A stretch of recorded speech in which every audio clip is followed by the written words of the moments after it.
ہم پاکستان کی حکومت کو متنبہ کرتے ہیں کہ ہم پاکستان کے آئین کو خود بھی جانتے ہیں۔ پاکستان کے آئین میں لکھا ہوا ہے کہ پاکستان کا ملک جو بنا وہ صرف ایک بنیاد کا بنا، جس ٹائم پہ بنا تھا تاریخ یہ بتاتی ہے، اس تاریخ میں یہ نعرہ لگتا تھا پاکستان کا مطلب کیا؟ لا الہ الا اللہ۔ ارے عمران خان وزیر اعظم پاکستان اور صدر پاکستان، تمہیں شرم نہیں آتی؟ تم نے یہودیوں کو چھوڑ دیا، تم نے گستاخوں کو چھوڑ دیا، آئین کے غداروں کو چھوڑ دیا، ہر ایک کو آپ نے چھوڑ دیا، لیکن عاشقان رسول کو آپ جیل لے کے جا رہے ہو۔ ہم آپ کو متنبہ کرتے ہیں کہ اگر آپ نے علامہ خادم حسین رضوی اور ان کے دوستوں کو رہا نہ کیا تو پوری دنیا میں آپ دیکھو گے عمران خان کو کہیں منہ چھپانے کی جگہ نہیں ملے گی۔ کیوں؟ وجہ کیا ہے؟ ہم یہاں کشمیر میں رہتے ہیں، ہمارا کیا مقصد پاکستان سے؟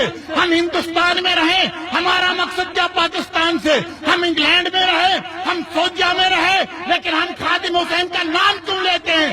خادم حسین کسی سیاست اور ریاست کی بات نہیں کرتا، بلکہ خادم حسین سرور کائنات، فخر موجودات محمد عربی کی بات کرتا ہے، ختم نبوت کی بات کرتا ہے۔ قادیانیوں کو تحفظ دینے والا عمران خان، سکھوں کو تحفظ دینے والا عمران خان، یہود و نصارہ کے لیے جگہ مہیا کرانے والا غدار، مسلمانوں کے نام پر داغ ہے یہ عمران خان۔ جب تک یہ عمران خان کلمے کی بنیاد پر آئینی طور پر علامہ خادم حسین کو رہا نہ کرے، تب تک ہم پوری دنیا میں ایک ایسا حکامہ بپا کریں گے، پاکستان کے علاوہ دنیا کے پورے غدار یہ دیکھ لیں گے کہ تاجدار ختم نبوت کے عاشق کیسے دلارے ہیں۔ اس لیے میں گزارش کرتا ہوں، ہم اظہار یکجہتی کرتے ہیں، ہم پاکستان کی جماعت اسلامی، پاکستان کی جمعیت اہل حدیث، پاکستان کے بڑے بڑے اسلامی تنظیموں کو، پاکستان کے مفتی اعظم منیب الرحمان سے گزارش کرتے ہیں جناب فٹافٹ اس کی مداخلت کی جائے، ورنہ پوری دنیا میں پاکستان جیسا بدنما ملک کوئی نہیں ہوگا جہاں عشق رسول کی بنیاد پر، کلمے کی بنیاد پر، نبی سے محبت کی بنیاد پر جیل لے جایا جا رہا تھا۔ ہمیں یہ امید کبھی بھی ہم نے نہیں سوچا تھا، امریکہ کے بارے میں ایسا نہیں سوچا، برطانیہ جیسے غدار ملک کے بارے میں ایسا نہیں سوچا، ہم نے ہندوستان کے بارے میں کبھی ایسا نہیں سوچا۔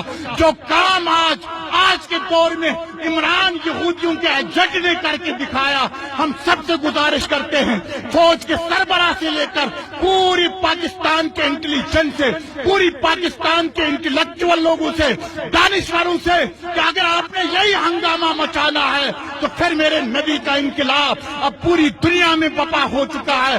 انشاءاللہ ہم خادم حسین رضوی کے ساتھ تھے اور انشاءاللہ رہیں گے، انشاءاللہ رہیں گے۔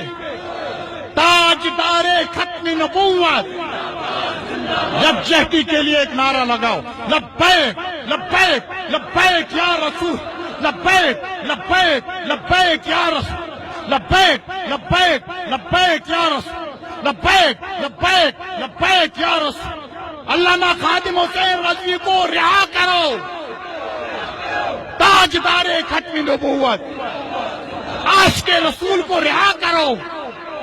تمام مسلمان پوری دنیا میں متحد ہو جاؤ، متحد ہو جاؤ، اتحاد پیدا کرو، اور انشاءاللہ عز و جل ہمارے سرور کائنات فخر موجودات کا میلاد جو ہے، یہ میلاد صرف میلاد نہیں بلکہ یہ انقلاب مصطفی کی ابتدا ہے۔ انشاءاللہ یہ میلاد قیامت تک ہوتا رہے گا، جو اس سے جڑے گا کامیاب رہے گا۔